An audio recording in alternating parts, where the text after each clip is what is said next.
Okay, so next problem. Video support for physics, topics, dynamics, problem 31. You are lowering two boxes. May ibinababa ka, tatagalogin ko ha, may ibinababa kang dalawang box. Yung isa nasa ibabaw ng isa, pababa sa isang ramp. So, sa pamamagitan ng paghila ng isang lubid pataas. And then, both boxes, silang dalawa magmo-move papunta rito. And then constant speed, so take note of that constant speed of 15 centimeters per second. The coefficient of kinetic friction between the ramp and the lower box is 0.44. So, ito dito. Dito. Kinetic kasi nga nagmo-move itong malaking box dito sa ramp.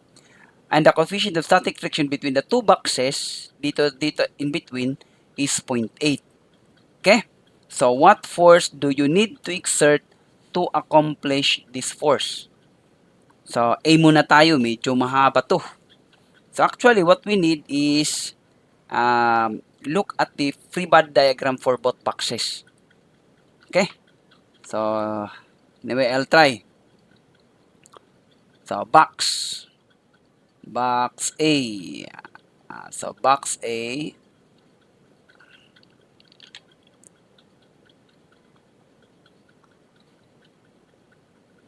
So, FBD on A, you have a weight on A. Tapos, meron kang frictional force. Yung tendency ng A mo is mag-move siya, mahulog siya, di ba? Mahulog siya. So, the tendency of movement, again, your friction is always opposite to that movement or your tendency to move. Pag static, di ba? Pag static. So, ito yung static friction mo papunta sa taas. Because the tendency to move is going to the side. So, your static friction is going to this side. So, okay? And then, you would have a normal force. Normal force on A. Let's say that is NA. Kasi may normal force din dun sa isa. So, basically, merong kang ganitong force dito. May friction, may normal force, at saka may weight. Parang yun lang. Dito sa B, this is on A. On 32 kilogram. On 32 kilogram box. So, dito tayo, FBD, on 48 kilogram box. So, ganon din. Pack. Ganon din. Up. Up. So, actually, yung mahirap lang dito, yung pag-account talaga ng mga force. But basically, diretso lang naman to. So, you have a weight again for B. That is WB. And then, you have the movement is going in this side. So, ito siya, yung friction mo is yung kinetic. Kasi nagmo-move nga to na. So, that would be your FK going to this side. And then, you have force na yun yung tinatanong going to this side. So, that is your B. Your force, F. Yung tinatanong na F. And then, ano pa ba? Meron kang normal force dito. Of course. Normal force dito, and let's say that is NB. NB, ano pa ba? Ito, tadong ini ha, tadong. Paubos. Ano pa ba yung mga force dito? Kinetic, normal force. May normal force. Itong NA na to, kasi ito, Fs, tama. Itong Fs ay mag-a-appear to ditong paganito. Sa kaluyo. That is the Fs. Actually, using the third law of motion, this friction here is, tawag niya talaga dito is F, if this is A and this is B, Fa on B. While this one is FB on A. Ha? Itong mga Fs na to, itong dalawa, ito yung dalawang Fa or Fa on B, tapos which is equal to negative of frictional force FB on A. They are action-reaction forces. Ang medyo malipat dida. So, kailangan niyo i-identify. So, yan ha. Parang na kita mag-inequal-equalin damo, i-equal ta na lang Fs, tapos babalik taron natin itira la direction. Para malaksi. So, and another one is the contact force. This is one of the contact force, your Fs. Pag di mo nga nini ma-account, sigurado marong kahit ya. Another one is this normal force. Again, the normal force is the force that the ground, or actually the box 1, box B, is exerting on box A. So this is actually, in terms of third law of motion, that is normal force. That is the normal force acted by B on A. Okay? So, si box B papunta kay A. Ito naman, samantalang itong NB is yung ground papunta kay B. So actually, ito yung N ground on B. So mag-iba to sila. While this NB over A is mag-a-appear to ditong pabaliktad, patadong. So that would be N A all over B. Or tawagin na lang natin dito na NA. Pabaliktad lang siya ng direction. So that's applying Newton's third law. Okay? Amyot malipat layo to dida. Labi na may mga friction na. But if you can set this up correctly, so basically, straightforward na siya. Yung FBD mo dito, tingnan mo, summations of Fx is equal to 0 because, again, this is a problem of equilibrium. Nagmo-move siya pero at constant velocity. While yung box na nasa taas, equilibrium din kasi talagang hindi siya nagmo-move. So, tingnan nyo talaga yung problem, kung ano yung movement niya or anong case siya. Sa summations of Fx sa 0, mag-rotate tayo ng axis, gawin natin tong positive x para, I think, mas madali. Kasi mawawala itong NB, mawawala itong NA. Okay? Yung magkakaroon lang, of course, positive yung F, tapos magpa-plus yung FK, yung kinetic mo, tapos magma-minus yung Fs. At meron pang isa, itong WB. Yung WB na pababa. Kaya lang yung angle nito ay yung opposite angle. So kung ito yung plane natin, actually yung binigay na angle is ito. Yung ito na nasa ramp ito. Itong angle na to dito is actually, tingnan nyo, yung angle na yan dito, which is nandito yan siya, if that is theta, ito siya, yung theta niya, yung theta niya dito is, ito. Ibig sabihin, yung WB mo ay yung opposite yung angle dyan. Diba? Nagkuha na tayo dito. So, ibig sabihin, imbis na mag-sin tayo, kasi dapat dito, kasi fx tayo, so that would be a W cosine theta. W cosine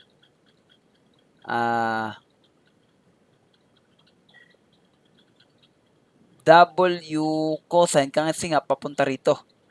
W cosine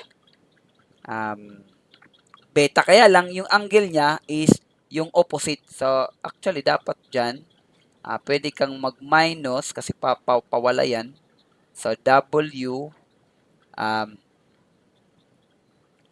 cosine na naman 90 minus theta, yung opposite. Okay? Ito yung theta mo, opposite to siya. So, pero pwede natin padaliin to kasi alam natin to na ito yung sin theta. So, pwede ka na lang mag-sin theta ka dito kahit naka-fx ka. So, yun yung madali. Ano pa ba? So, yung n, wala to kasi nasa x lang naman tayo. Yung nb at saka yung na, wala. Kasi nasa x-axis kaya nag-rotate tayo ng axis. So, ito lang yung mag-a-appear. So, dito, further, kasi f yung kailangan natin. So, pwedeng i-equate natin yung f. So, that would be an fs. Tapos,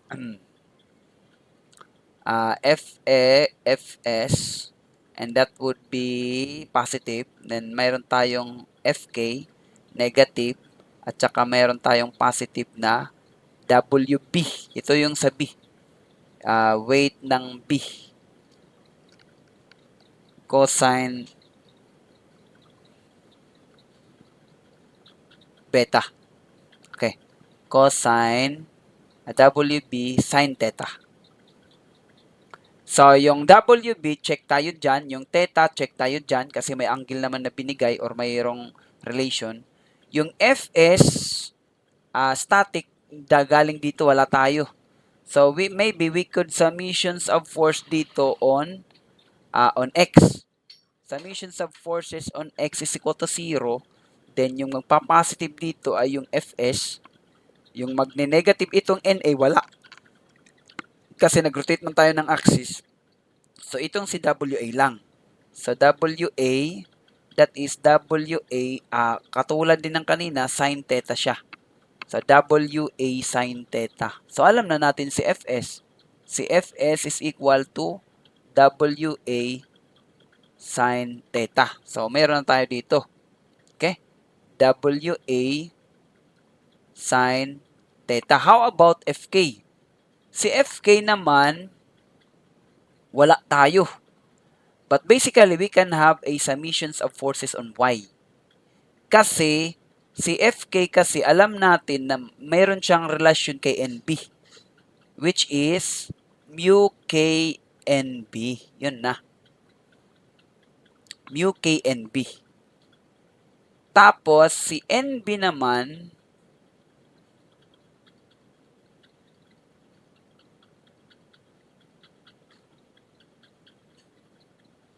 yun na. Mu K NB. So, the Fk minus mu K NB. Diretso.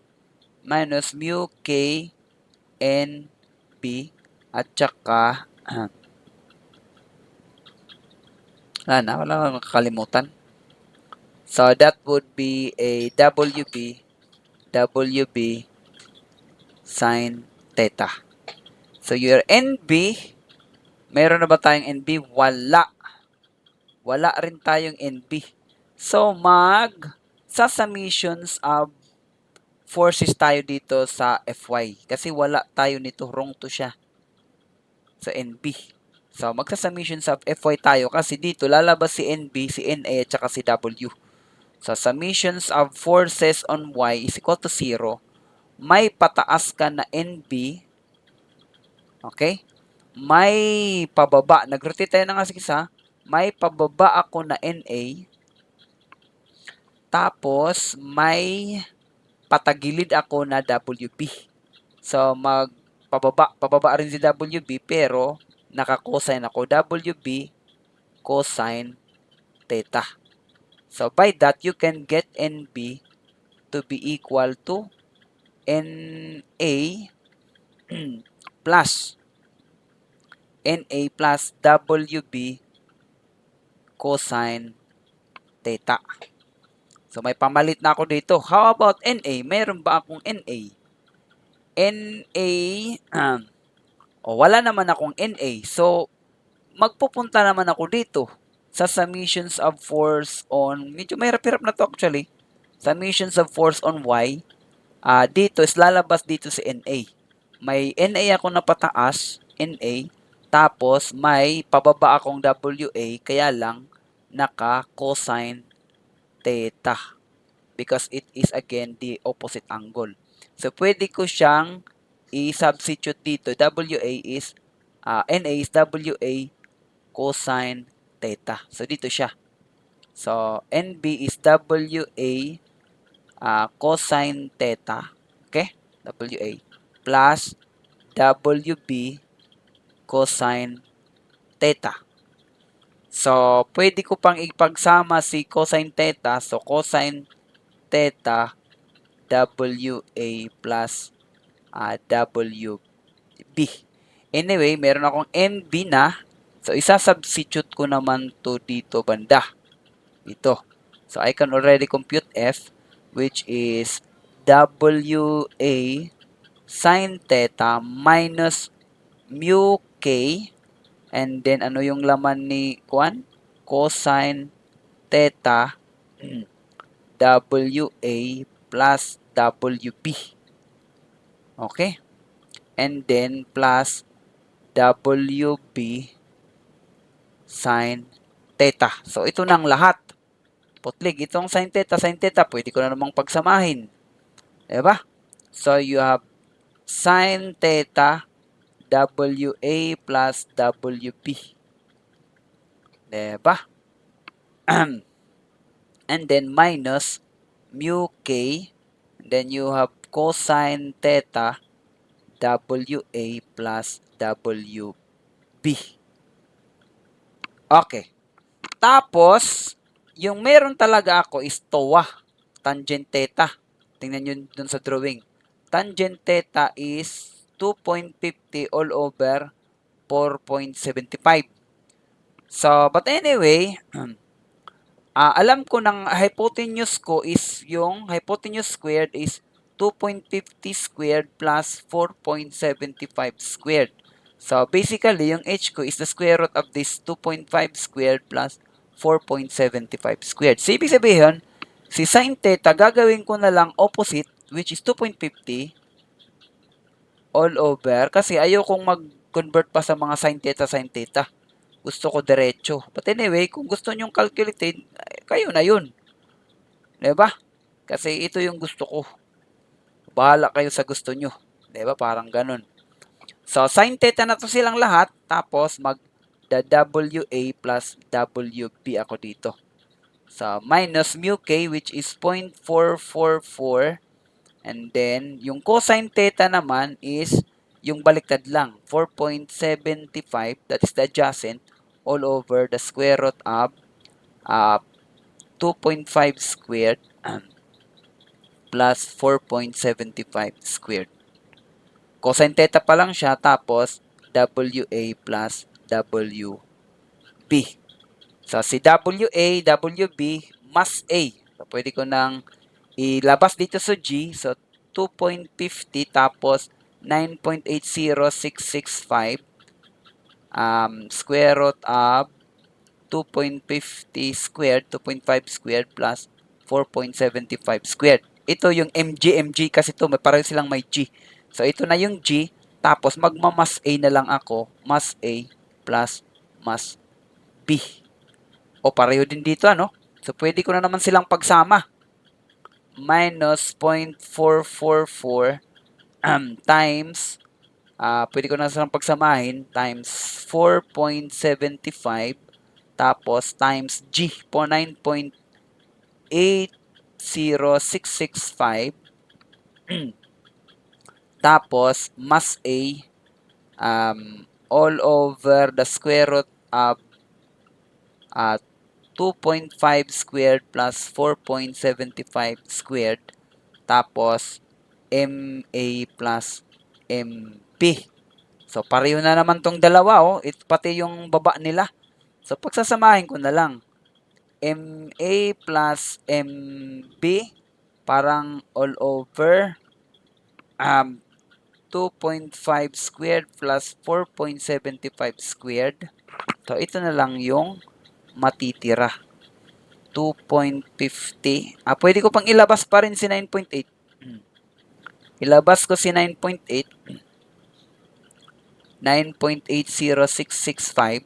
So, 2.50 minus 0.444 times 4.75. Yun na.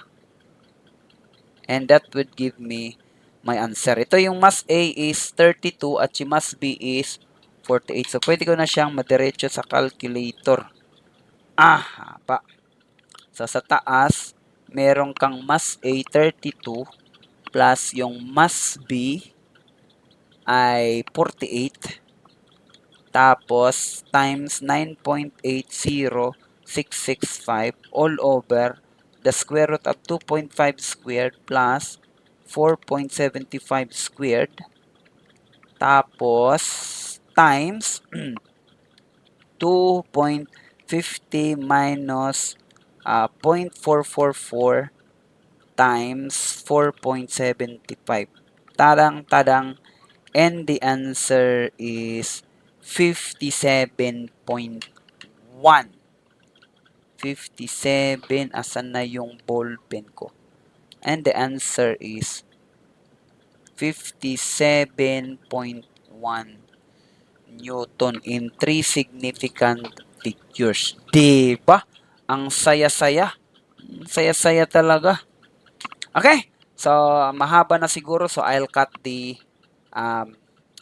video. So, next yung letter B yata.